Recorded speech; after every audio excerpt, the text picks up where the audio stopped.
Hey everyone, it's April 29th.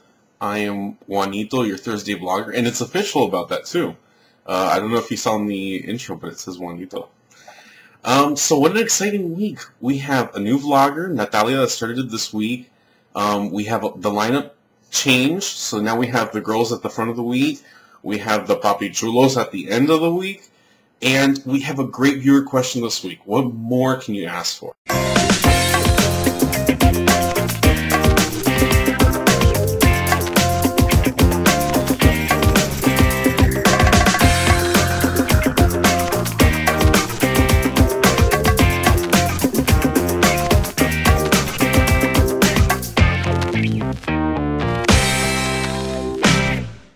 Hey everyone, so I would like to first start off by welcoming Natalie to the Weight Loss Loser family.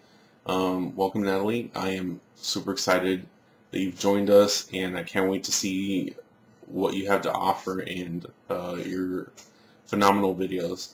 Well, I'm kind of a little bit jealous. Everybody in the group has all this editing skills and I'm just kind of like, I try to just throw it together in one take.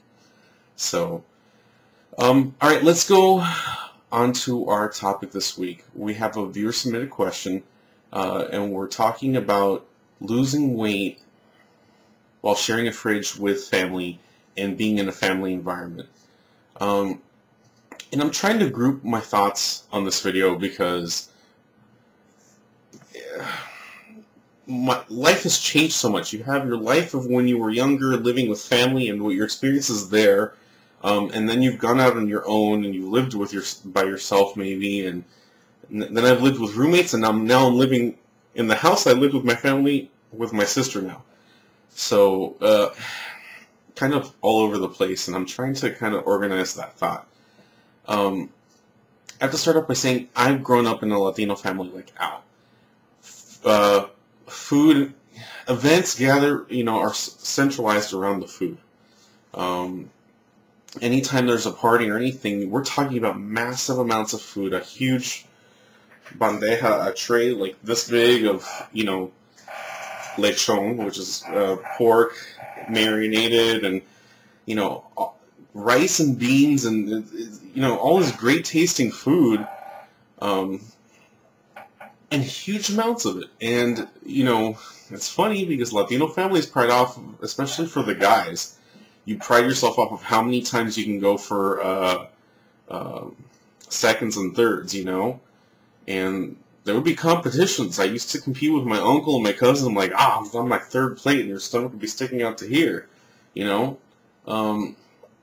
I remember prior to, when I was contemplating doing my surgery, that was one of the things I was like kind of scared to not be able to do, to sit there and not be able to enjoy food in the family setting. And, lo and behold, I still am able to. And,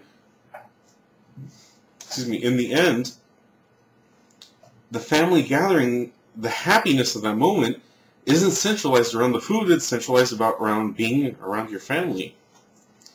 So, that's something that I've learned now. It's funny that I didn't realize that at the time, that the food wasn't the most important part, it was the family part. And I've also learned that, while my family has tried to help me a lot with trying to lose weight and trying to be supportive, they don't always know how to do it. And it's one of those things that you kind of gotta,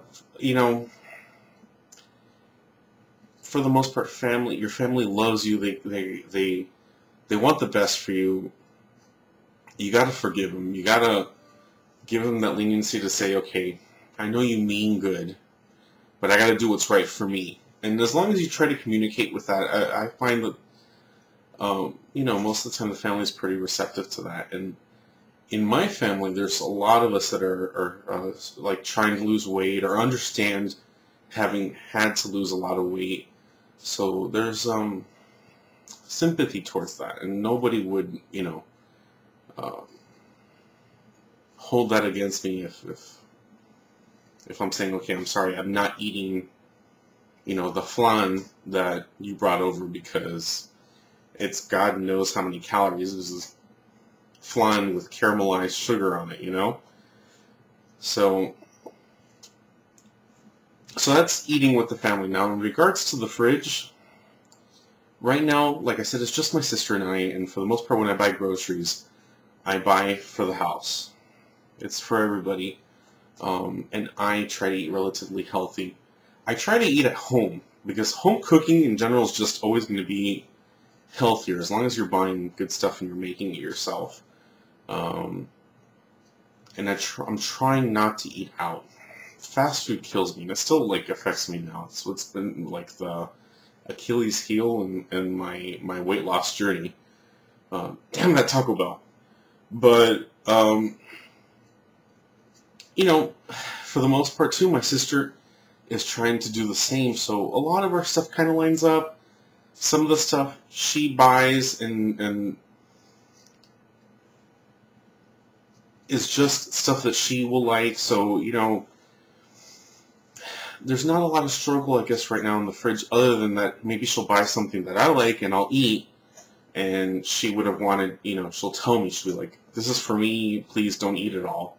Or, you know, she kind of hints and don't touch it, which frustrates me a little bit, because everything I buy, I'm like, you can have whatever you want, and she'll be like, this is mine, please don't touch it.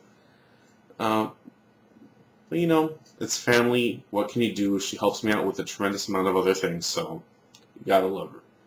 Now, when I was in the bigger family environment, where it was my mom and my dad, and for a while my grandmother, you know, the fridge was packed with stuff. My mom did, you know, all the home cooking here, so there's always that temptation in the fridge. There's always going to be something that, even though my mom would buy all this healthy food and fruit and everything, there's always kind of like the evil tub of ice cream or the pound cake or cookies that my dad has, you know, that he likes to eat with milk. And, you know, it's one of those things that you have to have, I guess, the mental discipline.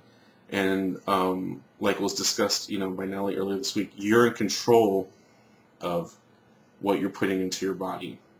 And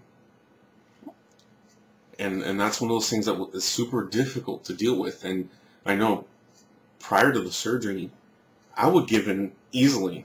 Now I have to say that after the surgery, one of the things that helps me is I don't have that craving to go and eat the sweet something or the fatty something. It has a weird effect of changing your taste for stuff. Dinner today, I was craving chicken salad. I bought chicken, you know, roasted chicken, and I had a great salad with the light dressing. And I find that I don't tend to crave the heavier things. So, but that's me. That's my perspective from gastric bypass. It's one of those things that I think a lot of other people still have to deal with. And you gotta, you know, fight those cravings or provide a good alternative in your fridge. So if somebody has a tub of ice cream, have some sort of sugar-free, fat-free dessert, like some pudding or Jello or popsicles or fruit or something like that.